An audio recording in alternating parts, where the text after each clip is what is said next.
Everybody, it's me, Willow, and welcome back to my YouTube channel. I'm here with another film review for all of you guys to enjoy. Today, we're going to be talking about Emerald Fennell's new film, Wuthering Heights, in quotation marks, don't forget. And this movie stars Jacob Elordi and Margot Robbie in the respective characters of Catherine and Heathcliff. I went to this movie with my friend here in town, Thursday night preview showing at our independent cinema, and it was empty. There was four other people there, so six of us in total, and I really feel so conflicted about this film because there are certain elements of it that I just appreciate so much, but I just really can't unsee this being Emerald just wanting to make a Harley Quinn Fabio film and choosing to take Emily Bronte's classic capital R gothic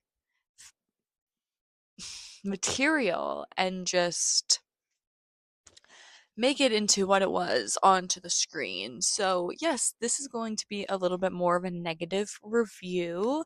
I do feel a little bit, I just feel very conflicted about the film because I knew going in I probably wasn't going to be the biggest fan of it, but I was hoping I was going to have fun and enjoy it mostly like overall because with Promising Young Woman and Saltburn, both of those films I have much more praise and overall enjoyment of those films compared to Wuthering Heights. I feel like she's getting worse with like condensing her stories and really driving home what she's trying to tell.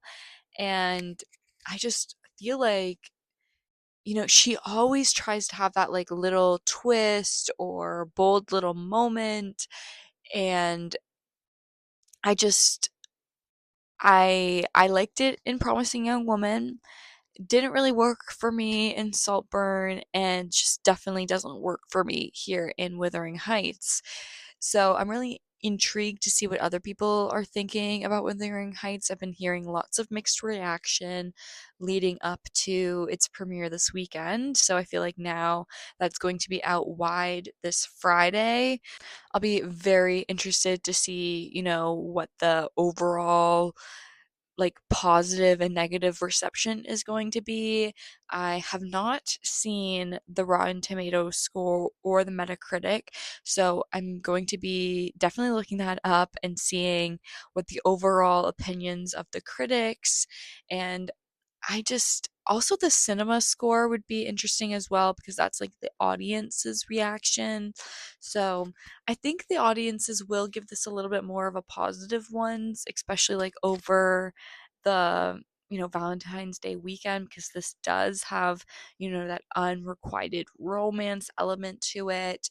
It does have like the bones of what Emily Bronte's classic novel was trying to tell, but it's like stripped away all the nuance and all the depth that it has. So just makes me really really upset as someone who studied English and has an English minor, like, and studied the cultures. Like, it just is crazy to just see that Emerald Fennell really wanted to make a Harley Quinn romance film. Like, come on, like, I just don't know why she couldn't have just done that, you know? Like, I know that she's trying to play it off as like, oh, this is my fantastical Wuthering Heights. That's why I put it in quotations. It's my Wuthering Heights. This is how I interpreted the story when I read it. And okay, I understand that, but why, like, why do you have to take this pre-existing entity, you know, this pre-existing piece of marketing? Like, she just wanted to market it. Like, she just wants this negative react like I just really feel like this is a rage bait. Like I just I was sitting there watching the movie and I was really trying to enjoy it. And there are some moments I do have like fondness towards and like I'm a sucker for a romance, whether it is a good romance or a bad romance, like I'm going to watch it.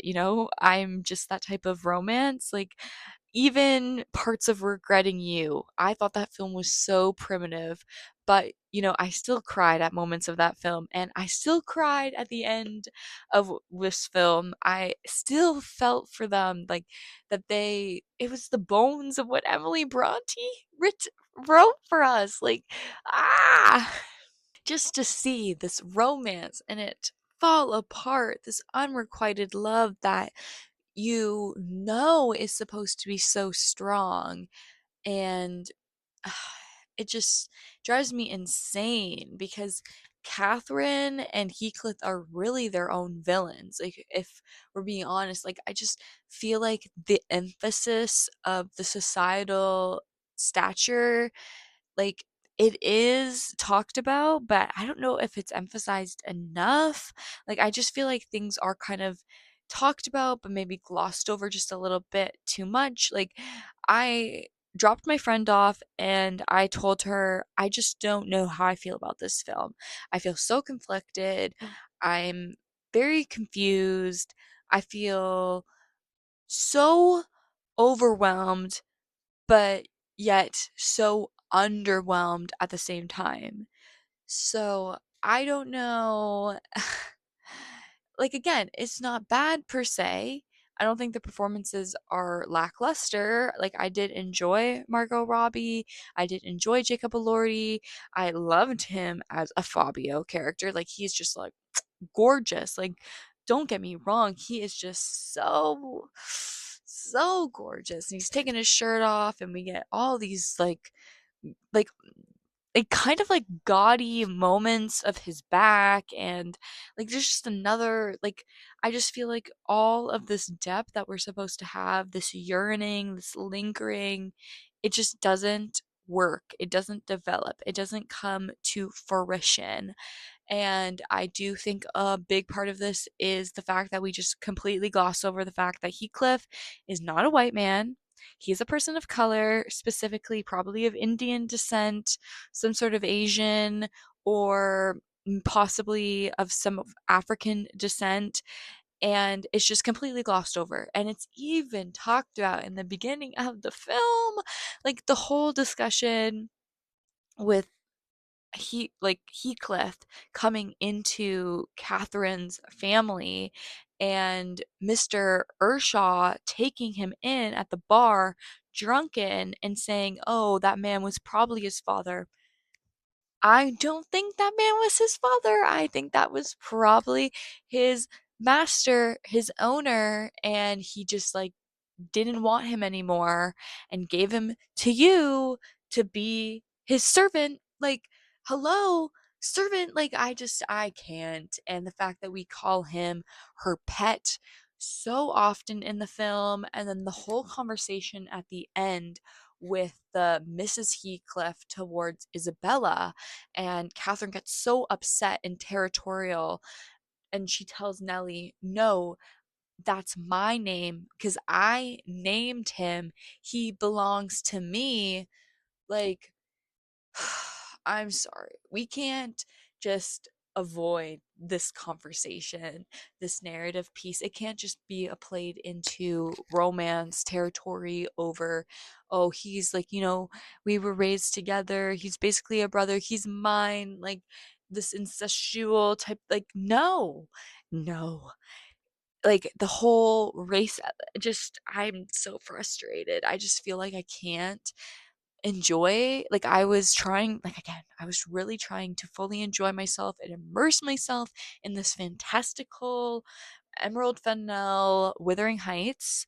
I loved the costumes. I thought they were so cool. I loved the ideas of like the walls, being a reflection of the characters. Like there's one scene right after it's been revealed that Catherine's been having an affair with Heathcliff, and Edgar is being confronted with this, and they're in this, like, they're adjoining bedrooms, and we're being shot from Edgar's bedroom, and he is in this like full green kind of like embroidered satin garb, and his wall behind him of his bedroom is like this velvet satiny green wallpaper. And then you see in the distance it's Catherine's bedroom, and her bedroom is the color of her skin, which is like a really prominent part of the film. And she's in this garb that's basically the color of her skin as well. She's like molded into the walls, and I thought that was the most brilliant shot, I think, of the entire film. My favorite shot of the film. It was just so gorgeous, so lush, so theatrical, so cinematic, and it's just like it's just lackluster towards what the actual film is. So I'm just mad that they've taken this incredible, brilliant, classic work from Emily Bronte that had so much nuance, so much thought provoking commentary about society, about women, about their relationships with the subservient people of society, and the otherness of society for not just women, but specifically people of color or members of like the lower class, like servants, and talking about that. And I just feel like a lot of it gets brushed over, and like we kind of get a little bit of it with Nellie and some of the other servants in the film, like Joseph played by Ewan Mitchell, who's on House of the Dragon, and also Zella played by Amy Morgan. I feel like those two servant characters, along with Nellie played by Hong Chow, are very brilliant, and I love their performances. I just feel like we don't go in depth enough with them as the characters, as the lower class, the servants. And I feel like it's just such a big part of the book, the idea of Catherine being brought in, getting married to Edgar, this higher class, this higher level. Like, that's such a big, important part. Like, she's in this family, like, I don't know, like, I felt like they didn't, like, they played up the family elements and how her father just gambles away the fortune and he's a drunkard, and they kind of implied maybe some sort of sexual assault like was occurring to her when she was younger, maybe some sort of abuse. And like obviously there's definitely physical abuse going on and mental abuse, and turmoil happening specifically to Heathcliff, but I just feel like maybe they didn't play it up enough. And I just feel like the servants and Nellie, like where's she gonna go, like hello, like what are we talking about, like she mentions that she's not getting paid, like where's she gonna go, she's been by your side her entire life, like okay, we're just not going to like kind of acknowledge that, like, so I don't know, like I do think there are elements of it, I just feel like it wasn't approached enough, if that makes sense. Like I just feel like it's underdeveloped. Like I just feel like this whole film is kind of underdeveloped. I feel like even the romance to an extent is kind of underdeveloped. Like I don't know, I came in thinking this was going to be a lot more like sex driven, and it was going to be maybe a little bit more along the lines of Saltburn, with that level of kind of like horniness and just going at it. And there definitely are moments in Wuthering Heights where we are having that like female eroticism. And like, I do think one of the scenes where she's out kind of in like the highlands, I don't know if it's the highlands, but like kind of she's in these like rock formations in the earth, and she's like going at it, and Heathcliff catches her, and we have this really hot and like heated moment. And I just thought there was going to be like more of that in the film, and we do get like bits and pieces of it kind of in the middle portion of the film and near the end, but I don't know, I was a little let down. I also feel like the whole storyline with Isabella and the letters is also rushed over as well. I did read this book in university that was about 5 years ago now, 5, 6 years. Yeah, it was about 5 years ago and was during COVID as well. Okay, maybe it was 4 or 5 years ago during COVID. So I really don't remember the book that much, but the part that I remember the most was Isabella going kind of stir crazy at the hands of Heathcliff, writing all these letters, being tormented, and I just feel like that was brushed over way too much. Like maybe I'm just remembering it wrong. I felt like that was a much bigger part of the book and it was much more emphasized on.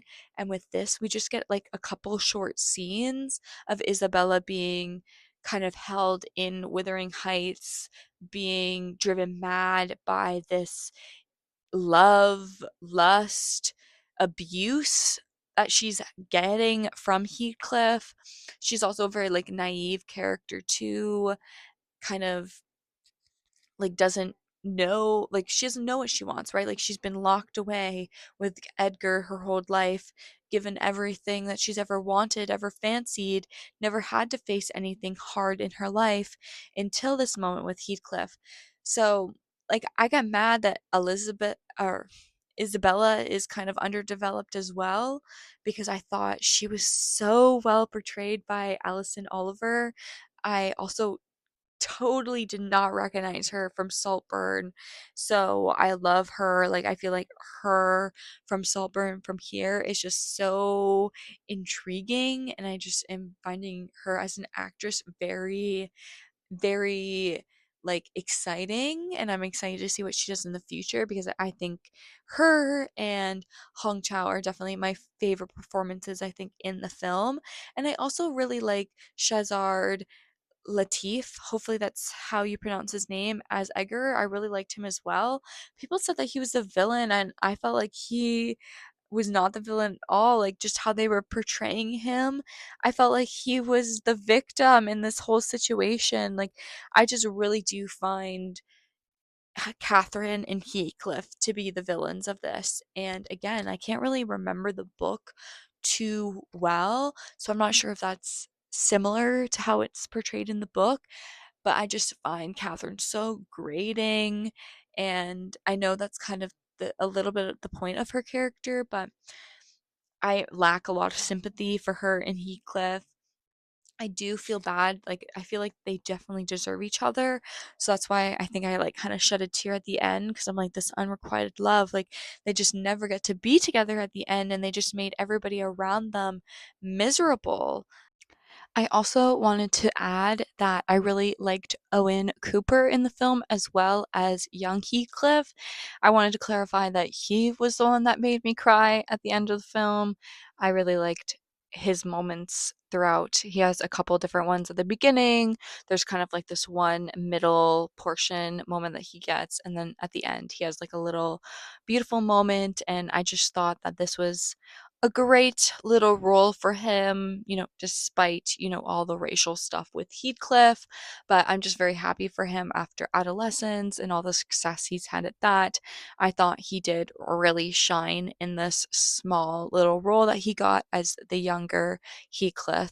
I really liked him from the beginning to the end. I thought he really stood out, especially compared to the other young actress that he was working with. I just thought, man, he has so much going for him in the future with his career. So, very excited for the rest of Owen Cooper because I thought he did probably one of the best works in this films, alongside the others that I mentioned, like Hong Chao and Allison and the others. I really did like all those guys as a group, specifically compared to Alordi and Robbie. Even though I did like their performances, I just don't think they wowed me compared to like their supporting cast. I thought the supporting cast wowed me more than the main leads.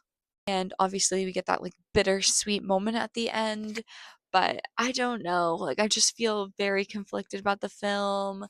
Like I said, like I do love a lot of the costumes and the sets, but at the same time, I kind of hate it because I wish we had more of that classic period element to it. And I don't know, I guess I'm just gonna have to accept it for what it is. And I just yearn for the classics, and I do think some of the moments in this was like really cool. Like I do love like the montage in the middle of the film where she feels like she's being locked away in this like doll's house, like, and we see the doll's house that she's being locked away in, the miniature one and like the big one. Like she is like this doll being all dressed up all prim and perfect. She's the Barbie doll literally with Margot Robbie. So I do think a lot of this is kind of playing on the nose. It is kind of tongue in cheek. And I do see where Emerald Fennell is going with it. So I'm not going to be opposed if other people do really end up enjoying it. But as like a literature girly, I just think this is like underbaked. And yeah, it's just not for me. So I'm very interested to see what other people think of the film.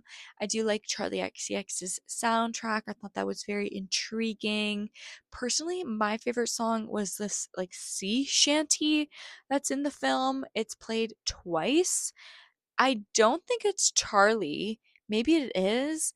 I do think it's a classic sea chanty that they just brought into the film. And I thought it was really effective, very emotional, kind of grounded me into the moment. So I tried to find it and I couldn't. The soundtrack's not out yet. So hopefully I'll be able to find it and maybe some people will tell me in the comments. But I do take note of the crafts, the design, the costumes, the music, the hair, the makeup, like so much of this is very noteworthy. It just makes me upset that I just like don't really love the movie behind it. So that's why I'm kind of stuck at this like middle score of like a 2.5, I think, out of 5 stars. That's what I'm going to give it on Letterboxd, I believe. So yeah, very conflicted. I don't know how I feel. I know how I feel, but I don't know how I feel. So, yeah, let me know what you guys think in the comments. I'd love to hear your guys' thoughts. If you enjoyed my review, please give it a thumbs up. Also, hit the subscribe button and post notification button so you guys don't miss out on any of my reviews and other content, including awards predictions and other pop culture content. I'm here on my YouTube channel. I'm also on Letterboxd, I'm on Serialized, I'm on TikTok, Instagram, awards expert app. I'm on all the different social media. So go give me some love over on all of those platforms.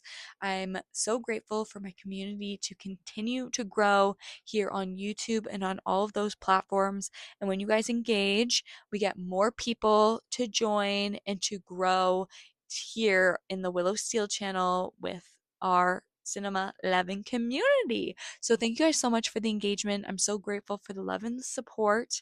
Until next time, remember, keep getting lost in film, guys. Bye.